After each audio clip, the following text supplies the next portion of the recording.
the phone shape. So now, depending on how your phone will function and depending on the brand of your phone, you're probably going to want some USBs, you're probably going to want some little places to charge things. So I mean, we're going to go Ether extrude, and this will be the charge port, scale it down a bit, Ether extrude, and then you could have it that way. Then you could go Ether extrude, scale it inwards.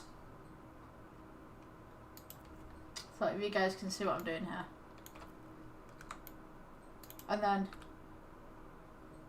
you kind of have a point. Now, let me think. So, yeah, here you go inwards.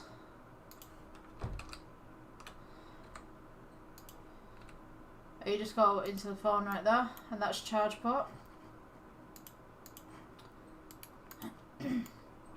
So yeah, that's the basic premise of a smartphone. You guys can add to that, but yeah, that's just basic generic kind of looking smartphone.